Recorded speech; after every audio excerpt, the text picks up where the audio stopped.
Spiritually mature होना एक option नहीं है, जरूरी है। जरूरी है स्पिरिचुअली मैच्योर होना, वरना आपकी मिरास है, आप स्वर्ग जाएंगे, प्रभु के साथ रहेंगे, मगर पृथ्वी में आप एक हारा हुआ जीवन जिएंगे। यद्यपि परमेश्वर ने आपको सारी वस्तुओं का स्वामी नियुक्त किया था, तब भी कोई आपसे आपकी मिरास न चुराने पाए।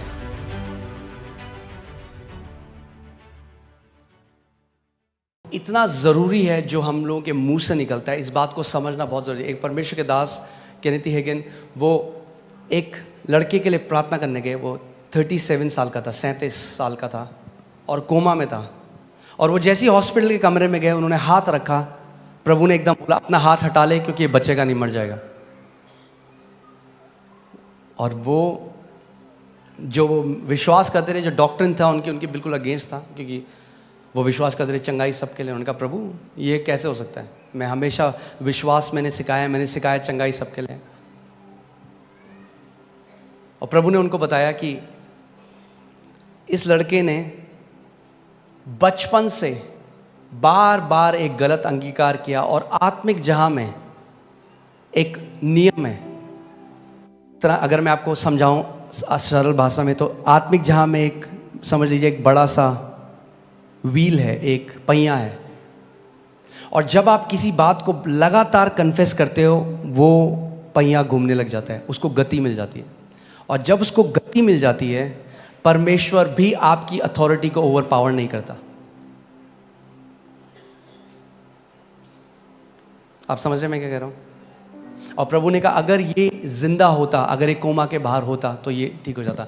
और फिर उन्होंने उसके भाई से कंफर्म किया, उसने कहा बिल्कुल सही बात है।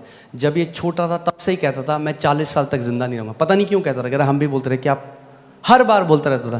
कैंप में गए हम, वहाँ पे भी कहता था मैं 40 साल नहीं देखूंगा अपने जीवन में।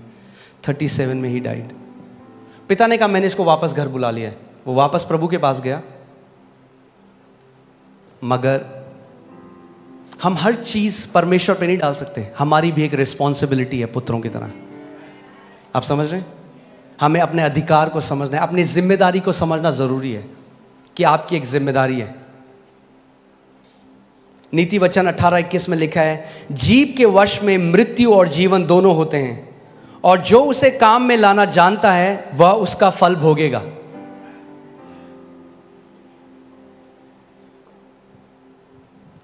जीव के वश में मृत्यु और जीवन दोनों है। आपकी जीव के वश में मृत्यु और जीवन दोनों है। और आप चाहे तो उपवास कर लें, चर्च आ जाएं, मगर अगर आप लगातार मृत्यु बोल रहे हैं तो उस समय आ रहा है जब आप वो फल खाएंगे। अगर आप जीवन बोल रहे हैं तो अब वो फल समय आ रहा है जब आप उसको खाएंगे। एक डिले है स्पिरिचुअल रेल्म में और यहां पे होने में चीजें।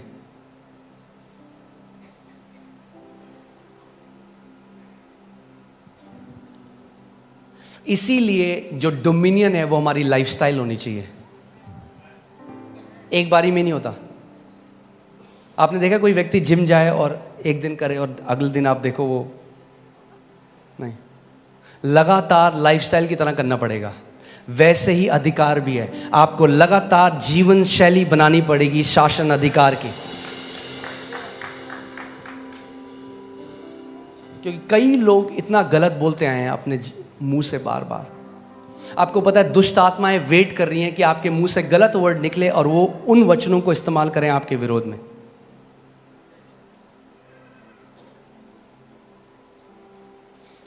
आत्मिक जहां में जो लड़ाई होती है वो वर्ड्स से होती है, पता है आपको?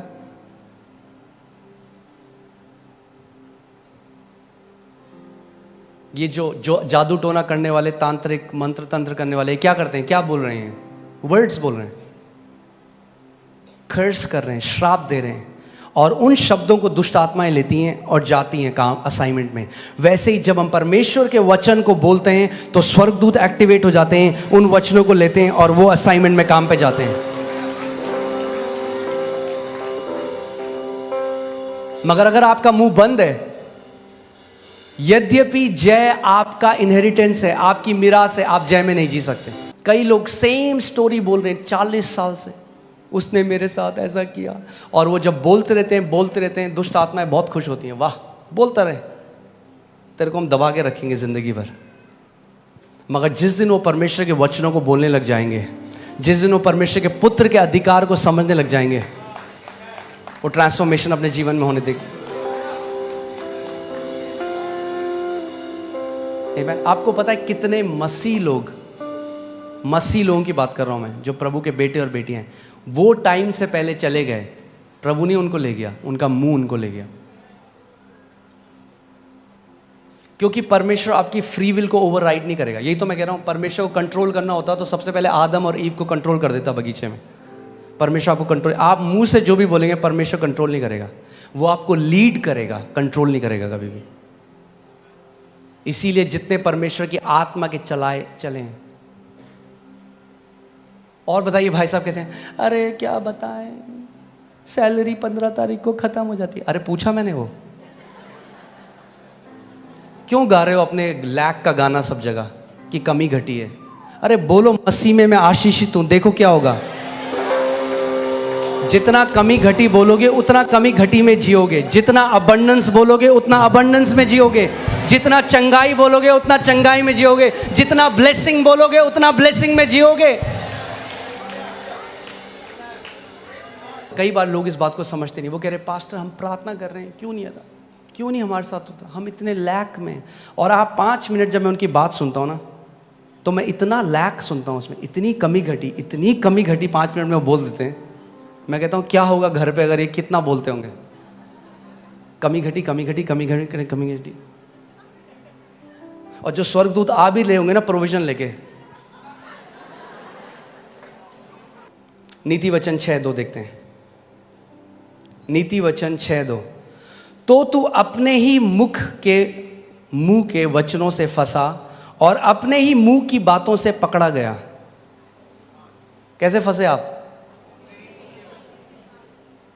इंग्लिश बाइबल में लिखा है, you are snared by the words of your mouth. Snared जो वर्ड है वो है जो शिकारी जो फंदा लगाते हैं चिड़ियों को फंसाने के लिए।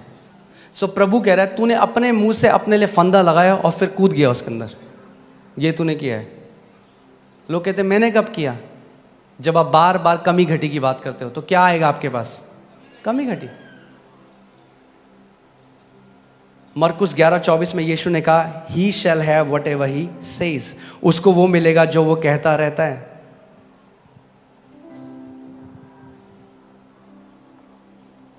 कुछ लोग हैं वो लगातार बीमारी की बात करते हैं, लगातार, हाय मेरे यहाँ दर्द, हाय मेरे यहाँ दर्द, हाय मेरे यहाँ दर्द। और ठीक है दर्द है, उसके लिए मना नहीं कर रहे, मगर चंगाई की आयतें बोलने लग जाओ जो बाइबल में दर्द चला जाएगा। पुत्र की तरह हमें बोलना सीखना पड़ेगा, पुत्र की तरह बोलना सीखना पड़ेगा। आमीन।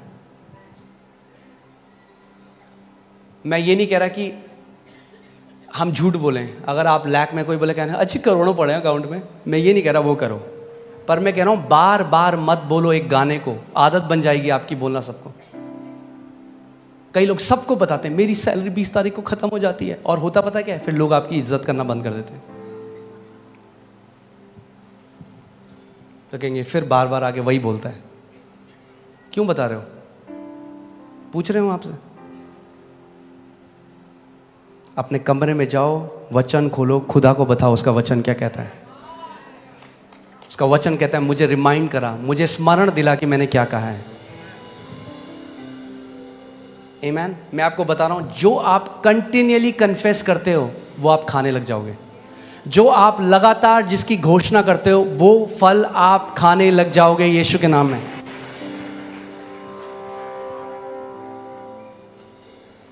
पुत्र होना है तो अपने मुंह को हमें देखना पड़ेगा। नीति वचन 18:21, जीव के वश में मृत्यु और जीवन दोनों होते हैं, और जो उसे काम में लाना जानता है वह उसका फल भोगेगा। जो उसको काम में लाना जानता है। अब हम बोलेंगे जीव को किसको काम में लाना नहीं आता? बहुतों को। जिसके लिए दी थी उसका उल्टा कर रहे हैं हम लोग। जीवन के लिए दी थी, कई लोग मृत्यु बोल रहे हैं इसे।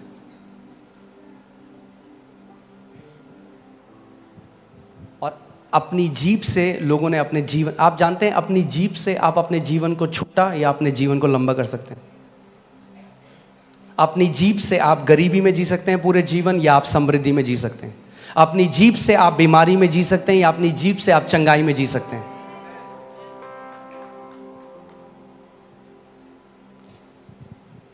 अगर हम पुत्र हैं तो हमें किसकी नकल करनी है? अपने पिता की। इफिसियों 5:1 में लिखा है कि अपने पिता की नकल करो। हमारा पिता क्या करता है? उत्पत्ति 1 में जब हम देखते हैं, जब अंधकार था तो पिता ने क्या कहा? उसने कहा वो इधर आओ जरा, कितना अंधकार है, बड़ा अंधकार है भाई।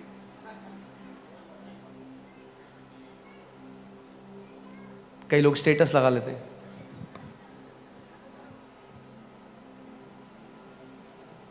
अब सारे रिश्तेदारों को बता दे आप कैसे, और सबको बता क्या करें, आप व्हाट्सएप स्टेटस लगा देते हैं। जब दिल टूटता है तो कोई अपना साथ नहीं देता।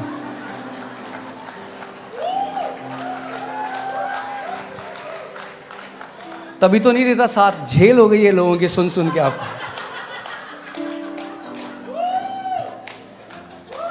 सिंपैथी मत ढूंढो, वचन को ढूंढो, जीवन बदल जाएगा। प्रभु यीशु मसीह ने अपने एक दास से कहा यूएस में कि मेरे कितने सारे मेरे बेटे और बेटियां हैं जो बीमारी में मर गए क्योंकि उन्होंने बीमारी के बारे में बात करी मगर बीमारी से बात नहीं करी। सबको बताया देखो मैं बीमार हूं, मगर उस बीमारी से नहीं बोला। प्रभु यीशु मसीह ने कहा जो कोई इस पहाड़ से कहेगा, जो कोई इस कैंसर से कहेगा, जो कोई इन कर्जों से कहेगा। एक प्रभु के दास थे, वो उनके ऊपर इतना कर्जा था और जब उन्होंने वो करा तो लोगों ने कहा ये पागल हो गया बंदा, ये क्या कर रहा है। उन्होंने सारे कर्जों का ना वो निकाला प्रिंट आउट और उसको टेबल के ऊपर रखा और उससे बात करने लगे कर्जों से। लोग बोलेंगे कैसा पागल आदमी है। तो यीशु मसीह पेड़ से बात कर रहे थे। कोई आपने देखा कोई आदमी पेड़ से अगर बात करे तो लोग क्या बोलेंगे उसको? वो हवाओं से बात कर रहे हैं। लोग बोलेंगे भाई कान है उनके? हाँ, पूरे क्रिएशन के कान है।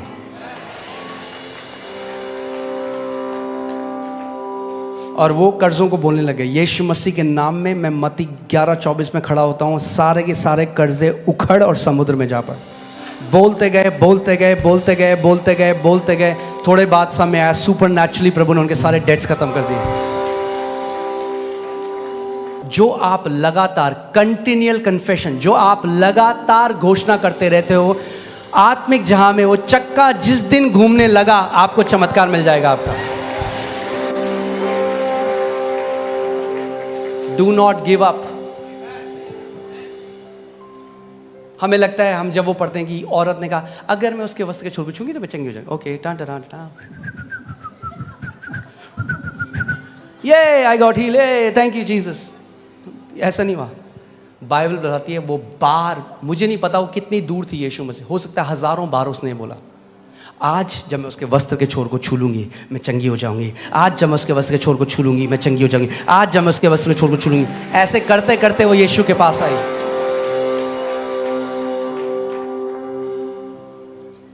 कई लोग हैं जब उनको बताते हैं, कहते हैं हाँ पास्टर बोला हमने 2 दिन कुछ हुआ नहीं। मैंने होगा भी नहीं तुम्हारे साथ।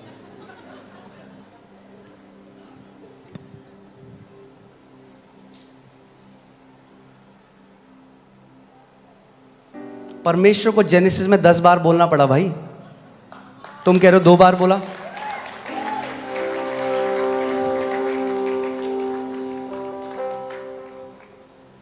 आपको क्यों लगता है क्या हो रहा है? अभी आप देख रहे हैं क्या हो रहा है हॉलीवुड में, यह जगह क्या है, क्यों इतने गंदे गाने बन रहे हैं? क्योंकि बच्चे उन्हें बार बार गाएंगे, क्या होगा? दिल ओपन डिमोनिक स्पिरिट्स होते हैं। हमें लगता है गाना गा रहा है बच्चा, केवल गाना नहीं गा रहा, वो कंटिन्यूअली कन्फेस कर रहा है कुछ। मंत्र क्या है? बार बार एक चीज़ को कन्फेस करना। हम लोगों को क्योंकि आत्मिक समझ नहीं, हम नहीं समझते ये चीज़ें। बार बार अंगीकार विश्वास के साथ जब आप करते रहेंगे वो स्टैब्लिश हो जाएगा। जिस दिन स्टैब्लिश हो गया, कोई शैतान, शैतान का बाप, शैतान का बेटा, शैतान का चाचा उसको हटा नहीं सकता आपके जीवन से।